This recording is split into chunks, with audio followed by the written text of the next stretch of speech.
Coucou à toi, aujourd'hui on va parler de scepticisme, on va parler de la communauté sceptique et j'ai envie de te présenter une des critiques de la communauté sceptique. C'est parti ?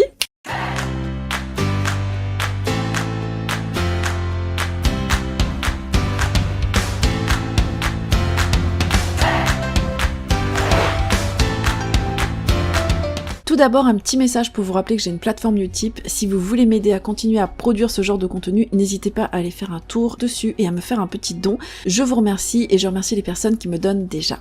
Cette critique, elle est émise par le collectif Zététique Métacritique. Ce sont des personnes qui se disent particulièrement intéressées par les sciences, par leur méthodologie, par l'esprit critique et par la rigueur intellectuelle. Ce sont également des personnes qui veulent lutter contre le complotisme, contre le charlatanisme et contre le scientisme. Le scientisme, c'est un peu cette idéalisation des sciences qui aurait comme une réalité neutre et objective. Et lutter contre le scientisme, c'est vraiment d'interroger comment sont produits les savoirs scientifiques et comment on peut faire pour les rendre meilleurs, plus pertinents. Alors ces personnes sont souvent traitées de militants-militantes, et ces personnes, oui, sont militantes et elles le clament haut et fort. Pourquoi le clament-elles haut et fort? Parce qu'il leur paraît tellement important d'affirmer d'où elles parlent, surtout quand on parle d'esprit critique, puisque c'est l'un des points essentiels qui peut nous permettre de mieux analyser une production, d'un écrit, d'un article, d'une vidéo, d'un contenu quelconque. Et en ça me paraît très pertinent, parce que les personnes qui se disent non militantes ont parfois l'impression d'avoir une position neutre, sauf que leur position à ces personnes se base souvent sur des prémices dont elles n'ont pas conscience. Et du coup, pour l'esprit critique, le mieux à faire, c'est vraiment d'interroger les prémices sur lesquelles on se base,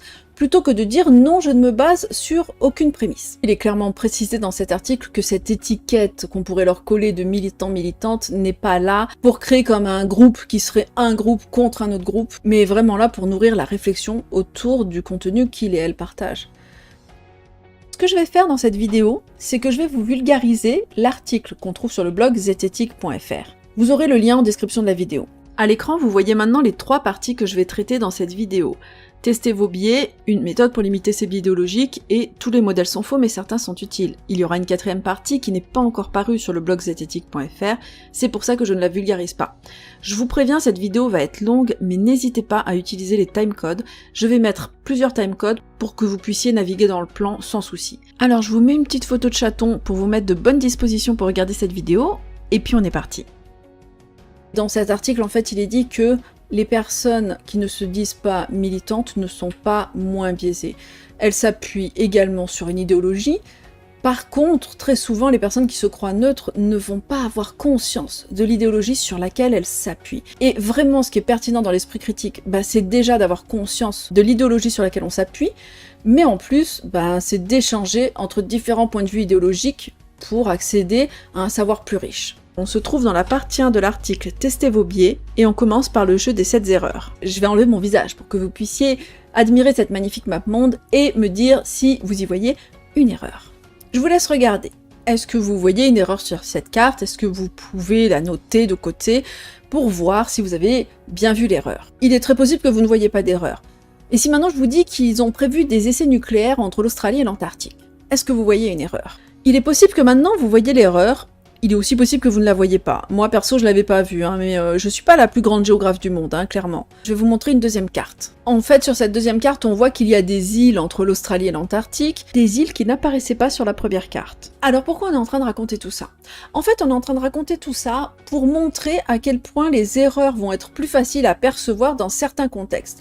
C'est-à-dire que si tout d'un coup on parle d'essais nucléaires entre l'Australie et l'Antarctique, on va se demander s'il y a des gens qui habitent dans cette zone parce qu'il peut y avoir des morts. Donc c'est important de vérifier s'il y a personne qui habite proche de cette zone. Et clairement, dès qu'on a cet enjeu en tête, il nous vient très rapidement à l'esprit de vérifier en fait cette partie-là de la carte en particulier et de la regarder de manière beaucoup plus minutieuse. La première fois que vous avez cherché une erreur sur cette carte, vous vous êtes peut-être pas concentré sur cette zone-là, mais les erreurs que vous avez perçues ou non sont très liées aux enjeux qui sont présents dans votre esprit à ce moment-là. On est encore dans la partie tester vos biais et maintenant on va se demander si l'esprit critique est un muscle. Du coup maintenant c'est un tweet qui va être mis en avant. Pour redonner le contexte, en fait, on a une personne qui était conspirationniste et qui relayait beaucoup d'infos conspirationnistes et qui tout d'un coup s'est rendu compte qu'il lui manquait pas mal de données et a décidé, entre guillemets, de ne plus relayer ces théories conspirationnistes et a changé d'avis en fait. On a vu des personnes qui commençaient à douter de ce changement d'avis et notamment ce tweet qui dit, je cite, « Comme ça,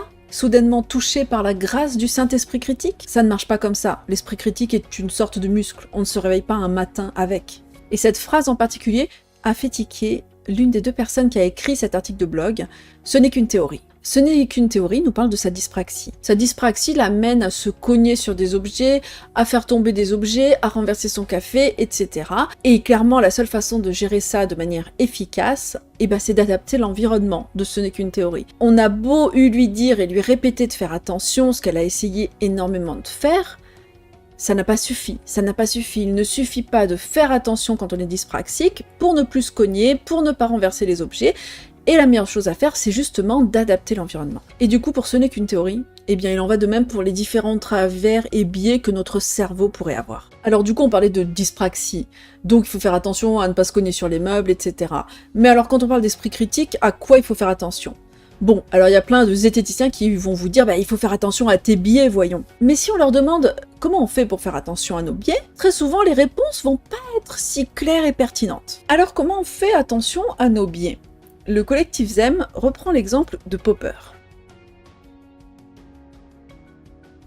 Popper parle de réfutabilité qui est un concept complexe. La plupart des acteurs du monde sceptique en ont une vision très simplifiée. Et donc pour beaucoup de sceptiques, le critère de réfutabilité de Popper serait le cœur de la vraie méthode scientifique qui permettrait de trancher la validité d'une théorie. Et du coup ça s'appuie sur le fait que si l'une des prédictions de la théorie est fausse, la théorie est réfutée, elle est non valable. Par exemple, si on demande à un médium de prédire si une pièce va tomber sur pile ou face, qu'il prédit pile et que la pièce tombe sur face, on peut dire « la prédiction n'a pas été vérifiée, la théorie est donc invalidée, cette personne n'est donc pas médium ». On précise quand même que les médiums ne prétendent pas tout savoir à 100% de manière précise, et que du coup, non, on ne peut pas réfuter cette théorie, puisque la prétention du médium est qu'il va avoir un certain pouvoir de prédiction. Et donc, en simplifiant ce critère de Popper, il y a beaucoup de sceptiques qui vont se dire, pour savoir si une thèse est scientifique ou pas, il faut qu'elle soit réfutable. Et si elle n'est pas réfutée, elle est scientifique. Pourtant, on peut avoir une définition bien plus large de ce qui fait la scientificité d'un savoir. Par exemple, ce critère qui existait avant Popper, on doit pouvoir remettre la théorie en question au fur et à mesure qu'on a de nouvelles informations. Après le mythe de Popper et de la réfutabilité, on a également le mythe de la confirmation d'une théorie. Chez les sceptiques, on entend souvent qu'il faudrait se méfier de ce qui confirme une théorie, parce que si on tombe trop dedans, on pourrait avoir un biais de confirmation. En réalité, c'est plus complexe que ça. Ce qui fait tenir une théorie avant qu'elle ne soit réfutée, c'est sa cohérence interne, c'est le nombre d'éléments qui jouent en sa faveur, c'est l'absence d'une autre explication pour la remplacer, ou encore sa capacité à proposer des solutions techniques. Si beaucoup de preuves ont déjà été fournies en faveur de la théorie, il ne suffira pas d'une seule prédiction non vérifiée pour que la théorie s'effondre. On va revenir sur le milieu sceptique contemporain, et notamment ce milieu sceptique en ligne. L'esprit critique va principalement être exercé sur des discours, des textes et des vidéos qui contiennent des discours, des argumentations, des thèses. Il y a eu comme un transfert de ce qui a été compris de la méthode scientifique. Pour essayer d'analyser ce discours, on va souvent chercher à identifier des erreurs de logique, des biais cognitifs. Alors clairement, ces outils sont utiles, cependant ils ne sont pas l'alpha et l'oméga. Et on n'exerce pas son esprit critique en débusquant des erreurs. Et donc nous revenons au tweet qui a fait réagir Ce n'est qu'une théorie. Ce tweet qui disait qu'il faut connaître ces outils, qu'il faut avoir musclé son cerveau en utilisant ces outils et que grâce à ça, on pourrait faire preuve d'esprit critique et que si on ne l'a pas fait, on ne pourrait pas faire preuve d'esprit critique. Apprendre à se servir de ces outils, c'est-à-dire identifier les paralogismes ou les biais, des choses comme ça, ce serait comme apprendre à se servir d'un marteau, d'un tournevis. Et ça ne sert à rien si en même temps on n'apprend pas comment on les utilise pour construire quelque chose. Les paralogismes et les biais ne sont qu'une petite partie de l'esprit critique qui est bien plus large que ça. Ces outils ne sont pas inutiles, c'est juste qu'ils doivent s'inscrire dans une démarche critique plus élargie. Par exemple, tout à l'heure, quand on a montré la carte du monde et que j'ai demandé quelles étaient les erreurs, il est très possible que vous soyez allé vérifier et comparer avec une autre carte du monde. Cependant, le fait que je pose la question « y a-t-il une erreur ou des erreurs ?» va déjà vachement cadrer le truc. Mais si j'avais commencé à parler de géographie en mettant cette carte-là, qui serait allé vérifier une autre carte pour voir s'il y avait une petite erreur quelque part? Personne. Et en fait, si on y réfléchit, il est juste matériellement impossible de tout vérifier à chaque instant. Et puis même pour les personnes qui sont allées comparer avec d'autres cartes. Combien ont vraiment trouvé l'erreur? Au final, c'est pas forcément évident de trouver l'erreur quand on ne sait pas où chercher. Quand on sait où chercher, ça devient beaucoup plus facile. Et c'est là qu'on va parler d'idéologie. Avec ici un tweet qui dit, je cite, « Ma résolution 2021 anti-biais de confirmation, acheter 2 quotidiens chaque semaine de bords politiques radicalement différents. Et vous faites quoi contre votre biais de confirmation ?» Alors c'est cool en fait d'élargir ses horizons, mais ça ne suffit pas à lutter contre son biais de confirmation. On est toujours dans la partie tester vos biais, et on passe à la partie vous avez une idéologie, oui, vous. Vous avez une idéologie, oui, vous. Vous qui regardez cette vidéo. Ça me fait bizarre de vous voyez. Vous avez une trajectoire, un vécu, une identité, ça va avoir une influence sur ce que vous jugez important ou dérisoire dans votre vie. Et ce que vous jugez important ou dérisoire a déjà évolué au cours de votre vie. Vous vous doutez qu'il y a des choses que vous ne connaissez pas qui sont sûrement plus importantes, mais vous ne les connaissez pas. Du coup, pour l'instant, elles sont pas importantes pour vous. Et puis l'importance n'est pas binaire en fait, il y a différents degrés d'importance. Plus on va juger une chose importante et plus on va l'avoir en background constant dans notre cerveau. Du coup, quand on lit un discours, un argumentaire, s'il y a quelque chose de vraiment important pour nous, on va être focalisé en permanence dessus. Et du coup, on va avoir tendance à beaucoup plus facilement repérer les erreurs sur les choses qui ont de l'importance pour nous. Notre capacité à détecter les erreurs est intimement liée à notre idéologie. Et il ne suffira pas d'élargir son horizon de presse pour baisser le biais de confirmation, au contraire, ça peut même l'augmenter. Quand vous lisez quelque chose qui va dans le sens contraire de vos valeurs, de ce que vous pensez, vous allez être beaucoup plus prompt à rechercher la petite erreur, ce qui va pas, etc. Quand ça va dans votre sens, vous êtes beaucoup moins enclin à chercher l'erreur qui aurait pu se glisser. Par exemple, une personne de droite pourrait lire Libération en se disant « Haha, ce journal de gauche a tort sur le nucléaire ». Mais du coup, quand elle lira Le Figaro, elle ne va pas se dire « Haha, ce journal entretient le mythe de la méritocratie ». Et c'est là qu'est le biais idéologique. Notre pouvoir de détection des erreurs est asymétrique. Indépendamment de nos valeurs, on va pas être exposé aux mêmes données et aux mêmes idées de la même manière. Il y a certaines idées qui sont vraiment répétées de partout, qui sont très facilement admises et qui sont abondantes. Ces représentations hégémoniques facilement admises que l'on trouve partout vont avoir un impact sur notre culture politique. Par exemple, il est facile pour un centriste ou un libéral de ne jamais avoir entendu parler de la théorie marxiste de la valeur, mais il est absolument impossible pour un communiste de ne jamais avoir entendu parler de la théorie libérale du ruissellement. Parce qu'il y a une théorie qu'on entend de partout, qu'on voit de partout, et il y en a une qu'il faut vraiment aller chercher. En fait, les idées qui vont avec les représentations du monde marginal ne sont quasiment jamais diffusées. Du coup, on reprend l'exemple. Imaginons que tous les jours, on achète Libération et Le Figaro. Ces 2 journaux ont des lignes politiques très différentes sur beaucoup de sujets, mais pas sur tous les sujets. Par exemple, au sujet de l'idéologie économique libérale, ces 2 journaux vont justifier ce système économique libéral, avec des justifications différentes, mais ces 2 journaux vont justifier ce système. Le collectif n'est pas en train de dire que les représentations minoritaires du monde sont forcément les bonnes, puisque effectivement, par exemple, les théories complotistes vont souvent correspondre à des représentations minoritaires du monde, mais les personnes complotistes vont souvent éviter les données de contradiction. Au final, tout comme les personnes qui sont dans l'idéologie dominante vont refuser certains contenus en disant par exemple qu'ils sont biaisés, politiques ou militants. En résumé, s'exposer à des médias différents n'entraîne pas une lecture critique symétrique de ces différents médias.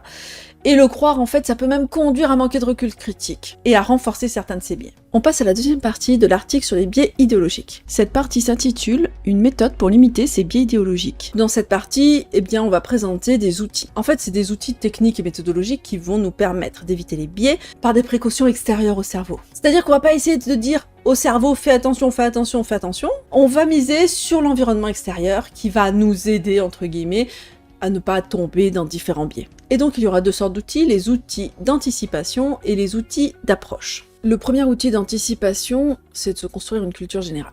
Alors la première précision, c'est que là on n'est pas en train de parler de la culture générale en mode tu veux entrer dans une école prestigieuse et il faut que tu aies une culture générale, je sais pas, les musées, la littérature, la culture c'est pas juste la grande littérature, etc., etc. On a souvent cette conception très restrictive, justement parce qu'on nous répète que c'est ça la vraie culture, c'est la culture légitimée. Justement ça donne un peu des angles morts de c'est pas juste ça la vraie culture. Pour se construire une culture générale, c'est pas juste compliqué petit à petit, il y a juste des gens qui n'ont pas les moyens de faire ça. Il faut avoir non seulement le temps, l'énergie, la disponibilité émotionnelle, intellectuelle, etc. Mais en plus, il faut déjà avoir des outils, comment on va dire. Il faut que le langage de la culture bourgeoise soit accessible.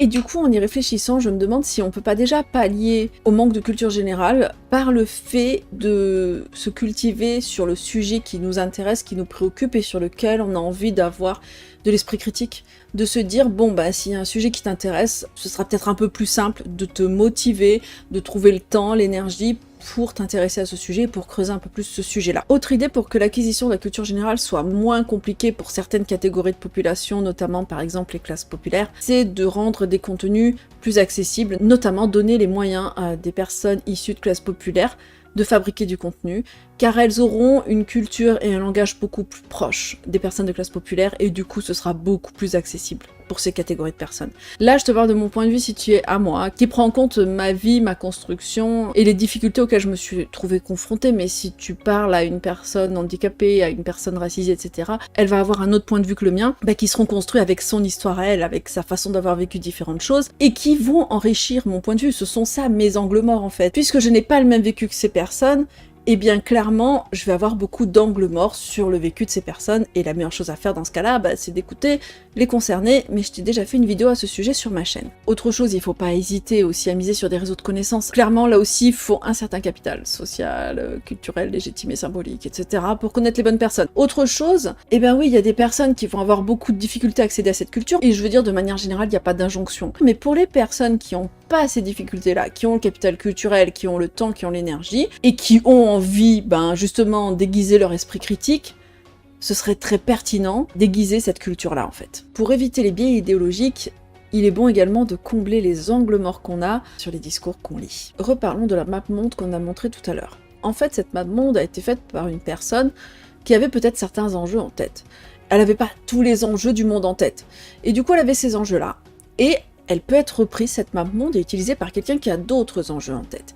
Et quand on a d'autres enjeux en tête, on va très rapidement se rendre compte que notre attention va porter sur des points précis. Quand on n'habite pas sur une petite île, on n'a pas du tout l'habitude d'être indivisibilisé sur une carte géographique. Je connais pas de carte géographique de l'Europe ou du monde où il n'y avait pas la France.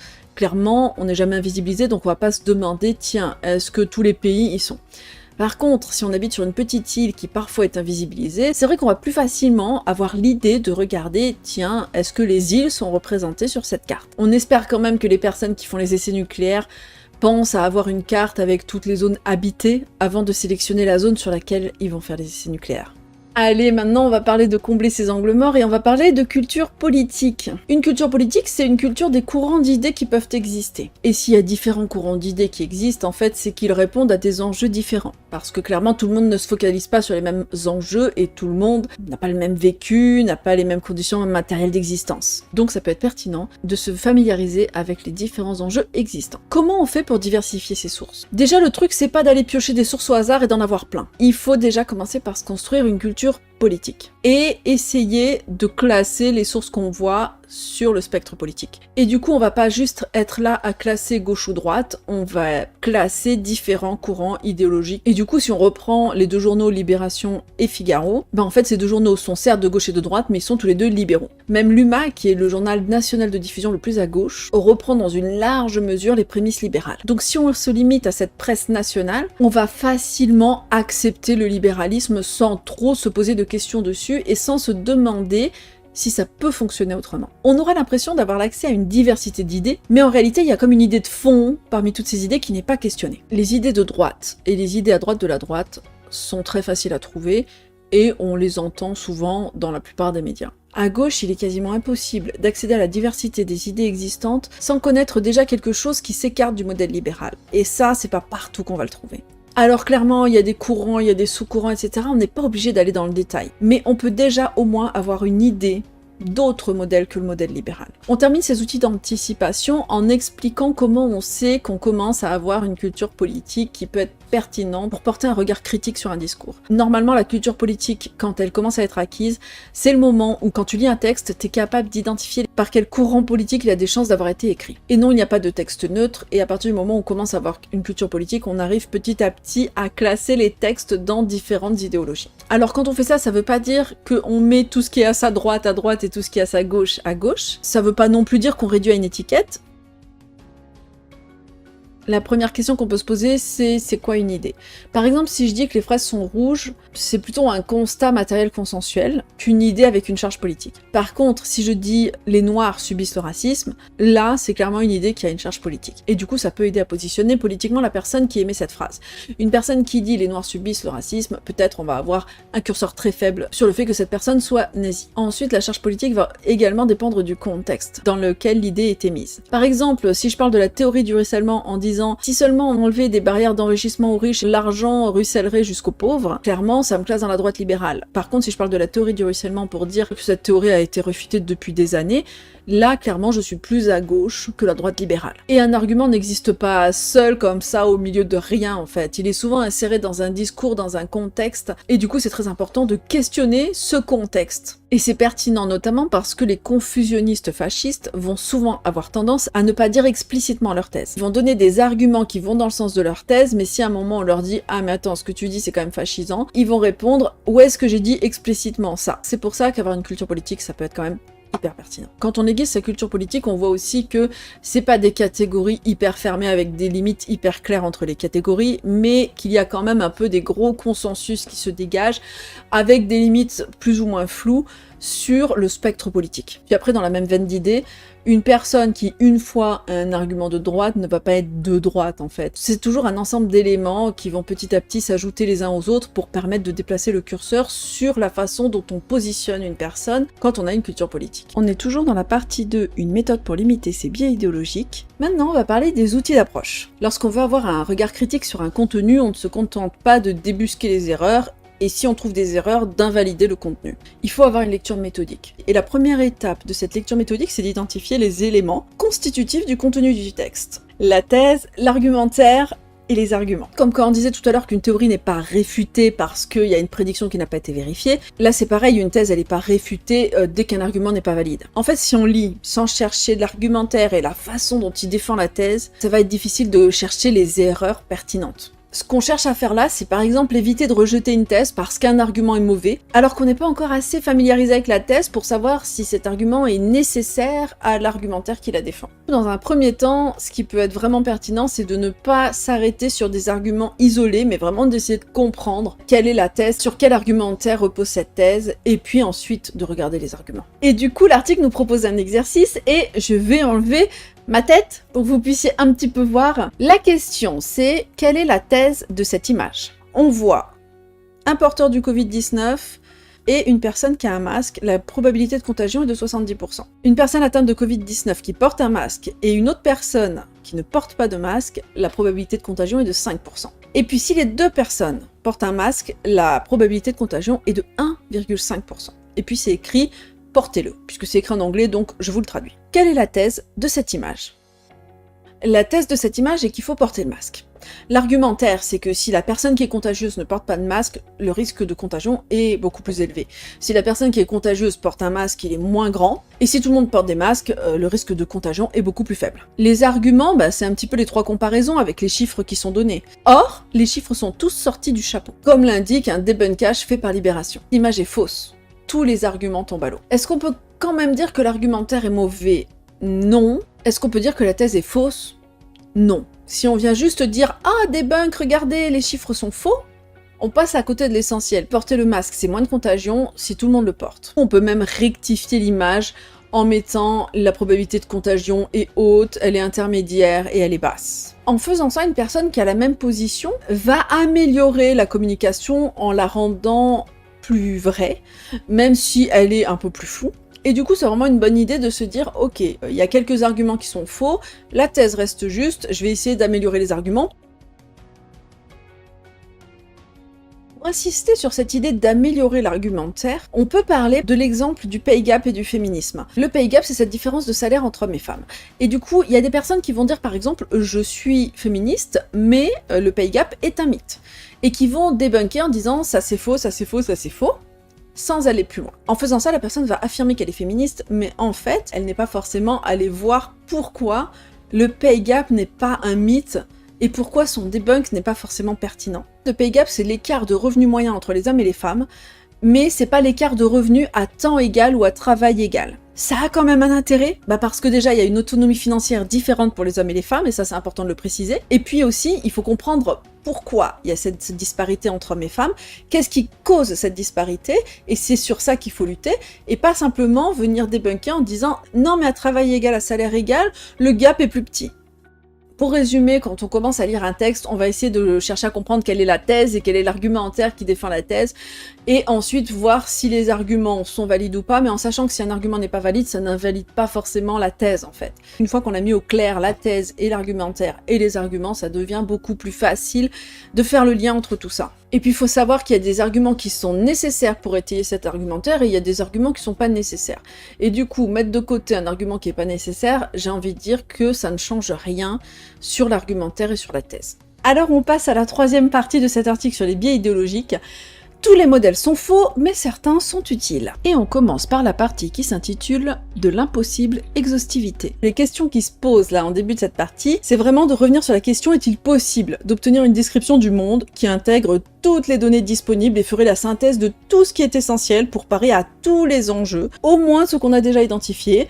Ou dit autrement, est-ce qu'il est possible d'avoir une synthèse qui serait objectivement la plus objective, une description du monde exempte d'erreurs critiques, c'est-à-dire qui permette de ne louper aucun enjeu essentiel, qui prenne en compte tous les enjeux identifiés collectivement?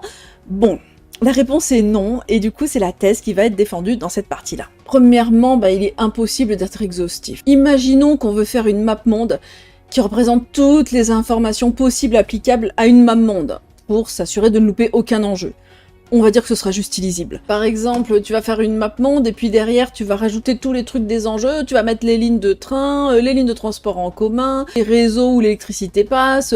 En fait, tu vas mettre tellement de choses que ça va juste être illisible et qu'on va plus rien y comprendre. Et en fait, la plupart du temps, ce qu'on fait, on ne donne que les informations qu'on juge pertinentes. Par exemple, si tu veux parler des trains en France, tu vas faire la carte du réseau ferroviaire en France. Tu vas mettre les informations qui sont pertinentes selon ton objectif. Trop d'informations tue l'information. Ceci étant dit, on comprend un petit peu mieux la phrase « Tous les modèles sont faux, mais certains sont utiles ». Ce que ça veut dire, c'est que même si une description n'est pas exactement parfaite, il y a un point de basculement à partir du moment où l'approximation effectuée est suffisamment acceptable pour répondre aux objectifs qu'on aura identifiés. Ça, c'est le critère d'utilité.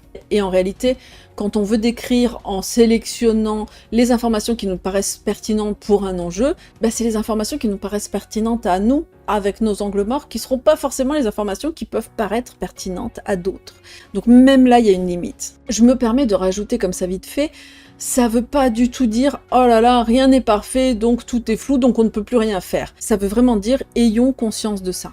Ayons conscience qu'il y a un point de vue situé et que certaines choses ont été mises en avant et que d'autres choses ne sont pas traitées, ne sont pas montrées. À partir de ce moment-là, l'esprit critique, c'est vraiment de se poser ce genre de questions et non pas de dire « Oh là là, on peut plus rien faire, tout est trop flou, on est sûr de rien ». C'est vraiment pas le but, hein. On va prendre un premier exemple, la définition des cas cliniques en santé publique. Ce n'est qu'une théorie enseigne les bases des statistiques appliquées à l'épidémiologie depuis une dizaine d'années à des chercheurs en santé publique. Alors ça peut faire peur comme ça, mais vous inquiétez pas, ça va le faire. Comment on définit un cas en épidémiologie ? Par exemple, qu'est-ce qu'un cas de paludisme? Alors on commence par choisir des critères d'inclusion et des critères d'exclusion. On pourrait dire critères d'inclusion, avoir du plasmodium dans le sang, avoir de la fièvre, avoir des amygdales gonflées, avoir une grande fatigue. Après, il y a des médecins qui vont argumenter en faveur ou en défaveur de certains critères. Par exemple, certains médecins vont dire « Bah oui, mais on peut avoir du psalmodium sans symptômes ». D'autres vont dire « Bah oui, mais on peut avoir de la fièvre pour d'autres raisons ». Chaque critère peut être discuté. Certains vont se limiter à avoir un test de diagnostic rapide. Si on dit à partir du moment où il y a de la fièvre, est-ce que ça dépend pas aussi de l'observateur de dire à partir de quand on considère qu'il y a fièvre? Il y en a qui vont dire « Bah oui, mais si on met la grande fatigue alors qu'au début, pendant plusieurs jours, le patient n'est pas fatigué, on va louper plein de cas ». Bref, il y a plein de discussions qui se font entre les médecins, etc., pour essayer de se mettre d'accord sur des critères d'inclusion, d'exclusion. On va argumenter les critères en fonction des enjeux. Les enjeux peuvent être différents. Ça peut être, par exemple, l'enjeu ne pas louper de cas. C'est-à-dire, le plus important, c'est de ne louper aucun cas. Ça, c'est vraiment avoir une bonne sensibilité. Ce qui veut dire quand même qu'on va sûrement avoir des personnes qui vont entrer dedans alors qu'elles n'ont pas le paludisme. Est-ce que l'enjeu, c'est de ne pas considérer comme cas des personnes qui ne sont pas des cas? Ça, c'est avoir une bonne spécificité. On peut avoir des cas de paludisme qui vont pas être compris dedans. Dernier enjeu possible, la faisabilité des critères. Par exemple, si on dit il faut que la température soit supérieure à 39 degrés, si on est dans un endroit où il n'y a pas de thermomètre, ça va être très compliqué en fait. Il faut quand même que ce soit applicable sur le terrain. Imaginons qu'on dise qu'il faut avoir 3 diarrhées dans la journée, c'est un peu dégueulasse, hein, je suis désolée.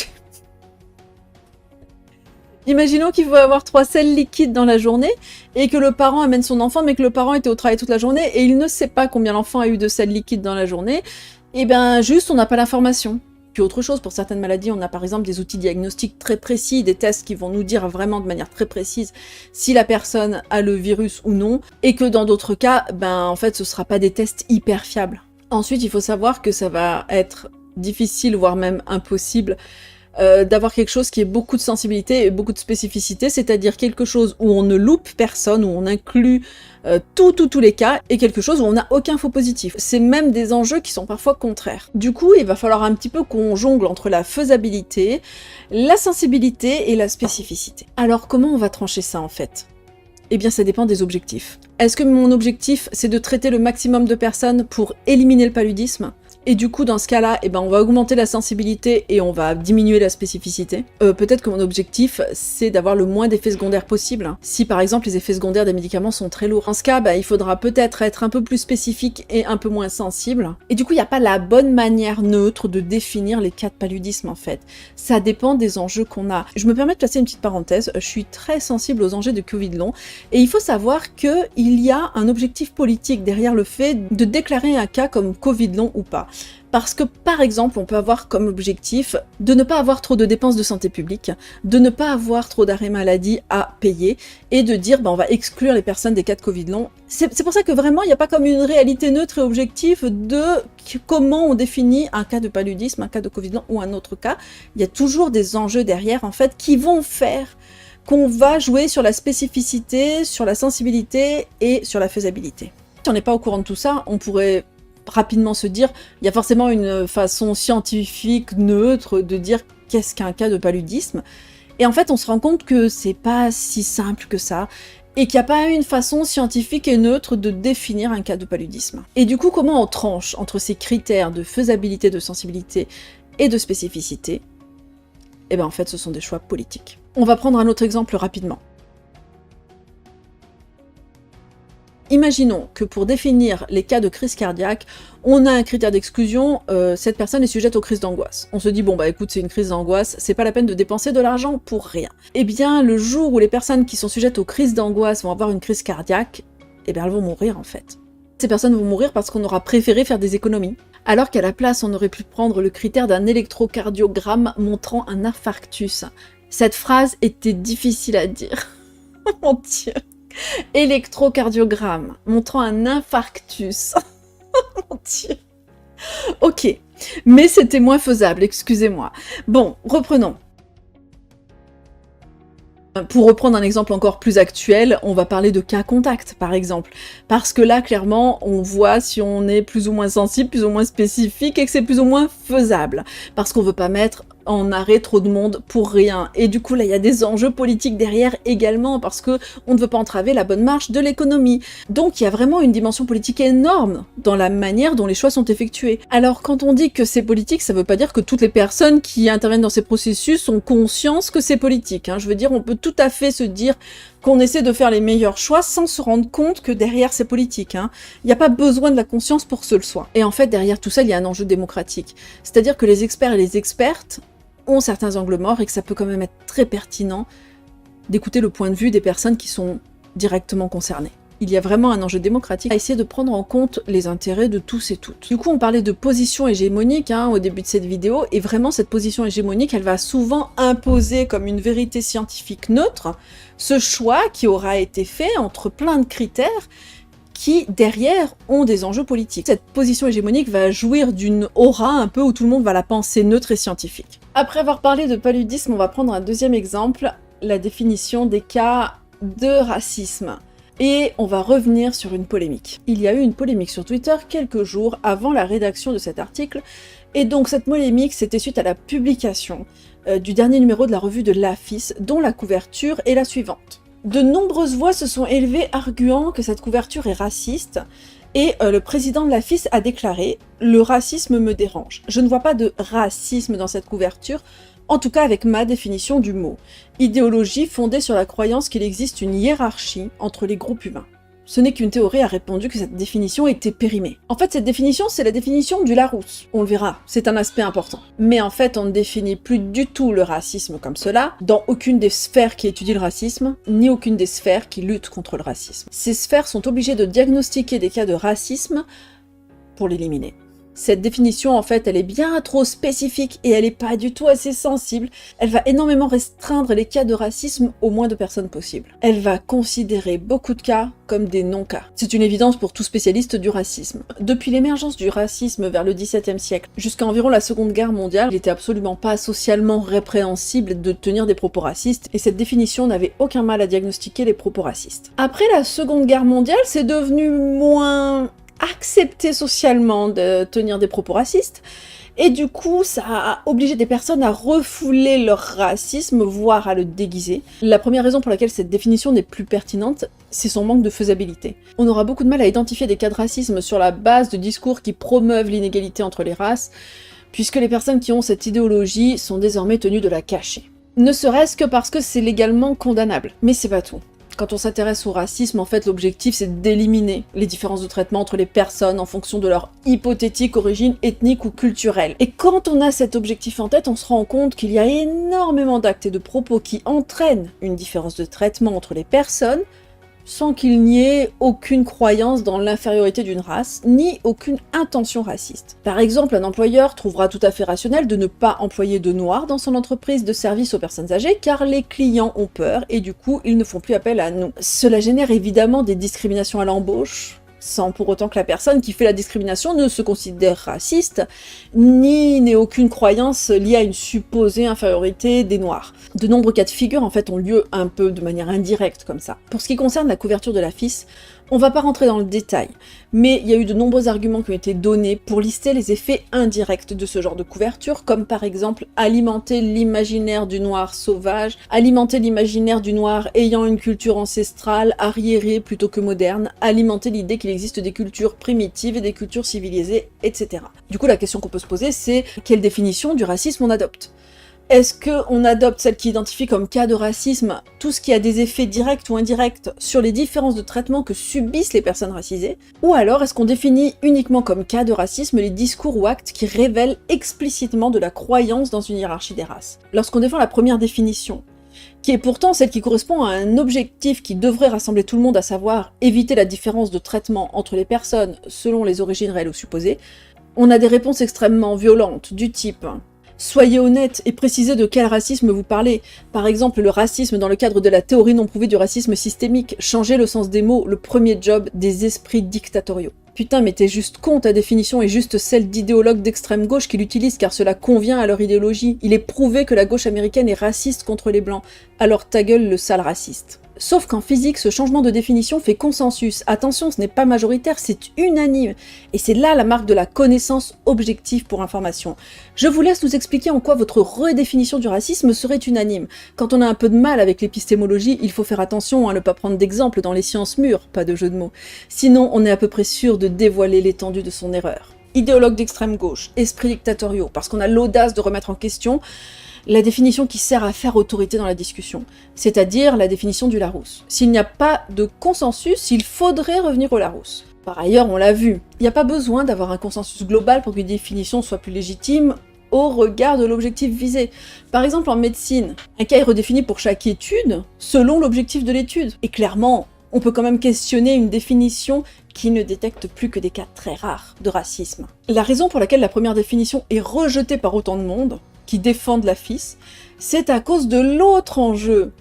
Éviter que des non-cas soient identifiés comme des cas. Ce sont des personnes blanches, qui ne subissent pas vraiment les effets du racisme. Pour ces personnes, l'enjeu de détecter les cas avec une bonne sensibilité est faible. C'est-à-dire que c'est pas important qu'on identifie tous les cas de racisme. Par contre, être traité de raciste alors qu'à leurs yeux, ils ne le sont pas, certains le disent d'ailleurs avec cette emphase. Voilà, vous allez pouvoir accuser tout le monde de racisme. Ils veulent une définition aussi spécifique, aussi restrictive que possible pour ne surtout pas être accusés à tort. Dans les échanges, les personnes de Zem sont traitées de vrais fascistes de manière récurrente, juste parce que ces personnes défendent cette première définition. Et pourquoi injurier des personnes pour une définition ?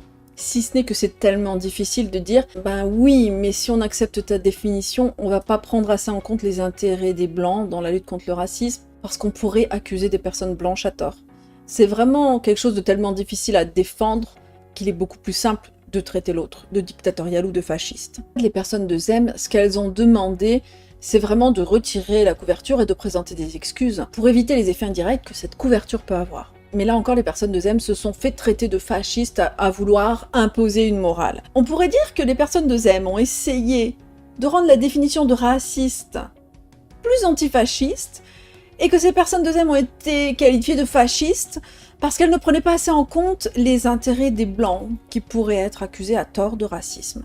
Du coup, on voit bien que la manière dont on définit les critères qui vont servir à décrire le monde, ça c'est raciste, ça c'est pas raciste, c'est au cœur d'enjeux politiques. Les personnes qui appartiennent aux classes dominantes ont l'opportunité de définir les critères qui font autorité, parce qu'elles ont historiquement le pouvoir. Est-ce qu'il est nécessaire de démontrer que ce sont des Blancs qui décident des définitions du dictionnaire? Ces personnes blanches vont définir le racisme dans le dictionnaire de cette manière-là, en disant que c'est la définition normale et neutre du racisme. Cependant, cette vision n'est ni normale ni neutre, elle défend une vision du monde conservatrice, et non pas au nom d'arguments liés à des objectifs qui vont être de baisser la différence entre les différentes personnes, mais au nom de « ben c'est comme ça, et si t'es pas d'accord avec ça, ça veut dire que tu es un fasciste de l'idéologie ». Et on dirait qu'il n'y aurait qu'une manière neutre et vraie de décrire le monde, parce que c'est comme ça qu'on a toujours fait. C'est bien ça le problème avec vous, mon beau-fils. Vous faites toujours comme on fait tout le temps. Oui, on a tout le temps fait comme ça. Revenons sur le conservatisme. Le conservatisme, c'est une idéologie de droite. J'ai l'impression que c'est un peu ce truc qui repose sur le pouvoir que tu as eu par le passé, qui t'a permis de définir le monde. Et du coup, grâce à ce pouvoir, eh ben, tu fais passer ce qui t'arrange comme vrai et neutre. Dans cet article, on dit pas du tout que c'est un processus conscient et que les personnes dominantes sont en train de se frotter les mains en se disant « ha ha ha, on fait semblant que c'est neutre, mais on n'est pas neutre ». Non, c'est pas du tout ça, hein. C'est beaucoup plus inconscient que ça la plupart du temps. Mais même si c'est pas conscient, ça permet quand même à cette classe dominante de préserver ses propres intérêts et de ne pas avoir à faire de compromis avec les intérêts des autres groupes sociaux, en disant c'est comme ça qu'on définit le neutre. Il y a toute cette instrumentalisation, en fait, de la définition du monde, des sciences, qui défend l'intérêt de ces classes dominantes. Toute remise en question de cela est perçue, non pas comme une émulation démocratique qui va permettre d'agrandir le savoir, et qui va permettre de renégocier et de rééquilibrer la prise en compte des enjeux de tous et toutes. C'est vraiment vu comme une démarche qui serait idéologique et intéressée, comme si leur démarche n'était pas idéologique et intéressée. Et si ces personnes ont autant de mal à voir que leur démarche est idéologique, c'est parce que ces personnes n'ont pas accès à la façon dont les minorités perçoivent le monde. Les minorités, elles vont facilement avoir en vue leurs propres intérêts, et les intérêts des dominants, puisqu'elles vont être plongées dans cette société qui défend les intérêts des dominants, et elles vont bien voir où est-ce qu'il y a des frottements. Ces minorités se sentent lésées en permanence par le statu quo. Et le statu quo, c'est ce truc où tout reste pareil, tu vois. Et du coup, les classes dominantes ne se sentent pas du tout lésées par le statu quo, donc elles se rendent pas forcément compte que ça peut faire souffrir d'autres groupes, elles ne se rendent pas forcément compte qu'elles ont des privilèges, et elles ne perçoivent vraiment ce décalage que ponctuellement quand il y a des minorités qui tentent de leur dire « prenez-nous en compte ». À ce moment-là, ces personnes dominantes ont l'impression que c'est une menace à la rationalité, et pourtant ces personnes ne sont pas neutres, et c'est bien leurs intérêts qu'elles défendent. Allez, maintenant on va parler de la nécessité de définir les objectifs et du rôle de la concertation en sciences. Tous les modèles sont faux, mais certains sont utiles. Ce qui est important à comprendre, c'est qu'il n'y a aucun modèle qui est tout le temps utile et qui est jamais préjudiciable à personne. Quand on fait un choix pour définir le monde, pour décrire le monde, ce choix dépend de la hiérarchisation qu'on fait nous-mêmes des enjeux. Toutes les définitions du monde, les descriptions du monde, sont situées par nos idéologies individuelles. Il faut savoir que si certains modèles choisis pour décrire le monde négligent des enjeux, il y aura des conséquences directes pour certaines personnes. Comme par exemple des personnes insulaires qui pourraient être exposées à des essais nucléaires. Ce que propose le collectif Zem, c'est de chercher des modèles qui minimisent les préjudices. La question n'est pas juste de savoir à quoi les modèles sont utiles, la question c'est de se demander à qui on veut que ces modèles soient utiles. La solution qui est proposée dans cet article, c'est vraiment d'avoir plusieurs définitions qui coexistent pour répondre à plusieurs objectifs distincts. On pourrait par exemple avoir des définitions qui ont des implications morales et des définitions qui ont des implications légales. Quand on parle de morale, on parle pas de la morale chrétienne. On parle de la morale de la gauche radicale qui est réparatrice et réhabilitatrice. On va revenir sur la définition des cas de paludisme et des cas de racisme. Imaginons que le racisme est une maladie, l'objectif c'est pas d'éliminer les personnes qui véhiculent le racisme. Ce n'est pas non plus de les stigmatiser, c'est vraiment d'éliminer la maladie. On est vraiment dans une morale pragmatique qui cherche à protéger le maximum de personnes. Ça pourra inclure des précautions individuelles comme porter le masque contre le Covid-19, mais ça peut être par exemple pour le racisme une précaution individuelle d'éviter d'entretenir des représentations racistes, d'éviter de discriminer à l'embauche, etc., etc. Du côté légal, on peut se dire par exemple qu'on peut pénaliser les discriminations directes, des choses comme ça. Le but de cet article n'est pas de définir le cadre moral ou légal du racisme ou d'autres choses, c'est vraiment de mettre en lumière qu'actuellement, les définitions neutres sont imposées par des personnes qui ont une idéologie et qui défendent leurs intérêts. Et du coup, faut garder en tête que si les personnes du collectif de Zem font autant de bruit, c'est parce qu'elles n'ont pas le pouvoir, parce qu'elles n'ont pas les leviers qui leur permettraient de directement mettre en place ce qui leur semble le plus juste, ce qui leur semble mieux pour équilibrer les différents enjeux. Du coup, le collectif Zem s'oppose aux personnes qui incarnent l'autorité et sont réduites à exercer un contre-pouvoir. Puisqu'on est déjà dans un statu quo qui prend en compte les intérêts des dominants, si les minorités veulent renverser ça et être entendues, ça passe par un rapport de force, puisque quand elles ne passent pas par le rapport de force, elles ne sont tout simplement pas entendues. Le vrai contre le faux. La question du point de basculement. Cette série d'articles a été écrite suite à une réflexion qui partait de l'hypothèse suivante. La plupart des gens sont de bonne foi, ils n'ont pas forcément envie de partager des contenus qui leur paraissent faux, alors comment ça se fait que des personnes partagent des contenus qui peuvent nous paraître faux à nous, alors qu'on présuppose qu'elles n'ont pas envie de partager des contenus faux. Ce qu'on peut se dire là, c'est que dans tout discours, il y a une part de vrai et une part de faux, et qu'il y a un moment où ça nous paraît acceptable, en se disant « Ok, on est sur un contenu qui est assez acceptable pour que je le partage ». L'auteur et l'autrice prennent comme exemple ces images qui représentent comment les riches possèdent les médias. On voit régulièrement des débunkages de ces images en mode « Bah non, c'est faux parce que tel média n'est pas possédé par tel richissime ». En fait, c'est des débunkages d'arguments. Pour les personnes qui partagent cette image, l'approximation est acceptable pour illustrer leur thèse que des riches possèdent les médias. Est-ce qu'il serait pas plus pertinent de se focaliser sur les bons argumentaires ? Et non pas sur les petits trucs qui peuvent être pas exactement parfaits. Débunker un argumentaire sur la base qu'il est mauvais, sans regarder si on pense que la thèse peut être ou non défendue en dehors de cet argumentaire, quel sens ça a ? En réalité, l'auteur et l'autrice de cet article nous disent que le temps qu'on passe à débunker certains argumentaires erronés, c'est vraiment du temps qu'on décide de prendre sur les argumentaires des thèses avec lesquelles on est fondamentalement en désaccord. Là, on va aller chercher la petite bête, et on va pas regarder la thèse dans son ensemble, on va chercher les petites erreurs. Parce que si c'est vraiment quelque chose qui va dans notre sens, on va plutôt avoir tendance à proposer un meilleur argumentaire en disant « Attention, tu t'es trompé, c'est pas telle personne, mais c'est telle personne qui détient ce média ». Et peut-être qu'il se peut qu'il y ait certaines erreurs, notamment à cause du critère de faisabilité, c'est-à-dire la personne qui a produit ce contenu, quel média est possédé par qui, n'a pas pris assez de temps pour tout bien vérifier parfaitement, etc. parce que c'était trop long. Et dans cet article, on met de côté les générateurs de fake news. Les approximations acceptables ou non sont définies par ce à quoi sert ce modèle. Lorsqu'il y a des contraintes fortes, les enjeux divergent. C'est pas tout le temps le cas. Par exemple, pour définir ce qu'est une fraise, il n'y a pas de contraintes fortes et on va pouvoir produire facilement un modèle consensuel. On n'a jamais entendu personne dire la fraise est rouge, c'est la position neutre. La position neutre, on l'entend souvent quand justement il y a des enjeux divergents. Mais quand les enjeux divergent, il est important que les personnes ne se prétendent pas neutres et qu'on essaie de se mettre sur la table et qu'on essaie de tous et toutes discuter pour prendre en compte les enjeux différents. Alors on va faire une conclusion provisoire. Ce qu'on a essayé de faire depuis le début de cette vidéo, depuis le début de cette série d'articles, c'est d'expliquer que la manière dont la réalité est décrite par une personne est matériellement ancrée dans des intérêts individuels. Les intérêts individuels vont déjà nourrir la motivation à s'informer sur un sujet et vont conduire à chercher les erreurs plutôt sur certains sujets que sur d'autres. Et comme on a des contraintes de faisabilité qui nous obligent à prioriser certains enjeux, puisqu'on ne peut pas avoir toutes les informations de tout sur un seul problème, ce serait illisible, on va faire des choix qui seront basés sur nos enjeux individuels. Ok, dans cet article, il dit que la neutralité n'est pas atteignable, ça veut pas dire que tout se vaut, et ça veut pas dire qu'on ne peut pas au moins viser la rigueur intellectuelle. Ce qui peut être pertinent pour aiguiser son esprit critique, c'est vraiment de s'intéresser à la manière dont la thèse défendue par une personne défend ses intérêts. Plutôt de juste s'arrêter à l'idée qu'on défend une thèse comme ça, de manière abstraite et non matérielle. Il est intéressant de garder à l'esprit que personne n'est neutre et que quand on dit ça, ça veut pas dire qu'on est corrompu financièrement ou qu'on a de mauvaises intentions. C'est simplement qu'on a des enjeux différents ou un point de vue situé différent. Mais attention, on ne fait pas ça pour rejeter un discours en bloc. Il y a plein de gens qui rejettent le discours des membres de groupes opprimés sous prétexte qu'il serait idéologique. L'idée, c'est vraiment d'utiliser ça pour ne pas s'arrêter à la prétention de neutralité, pour se forcer à élargir son accès à divers points de vue. Il y aura une 4e partie de cet article, et elle n'est pas encore publiée, donc je ne vais pas pouvoir la vulgariser aujourd'hui. Dans cette 4e partie, il s'agira de discuter des implications que les analyses qui ont été développées dans les 3 premières parties ont pour le milieu sceptique zététique, pour les sciences et pour la sphère sociale et politique. C'est un peu interroger les enjeux de la prise en compte des enjeux. Si j'ai envie de vulgariser ce travail, c'est vraiment parce qu'il me paraît très pertinent et parce que je me dis qu'on gagne à le rendre plus accessible. On gagne à le rendre plus accessible, et je sais que moi-même j'ai beaucoup de mal à lire ces articles. C'est pour ça que je l'ai fait accompagner par l'auteur et l'autrice, donc sur mon stream.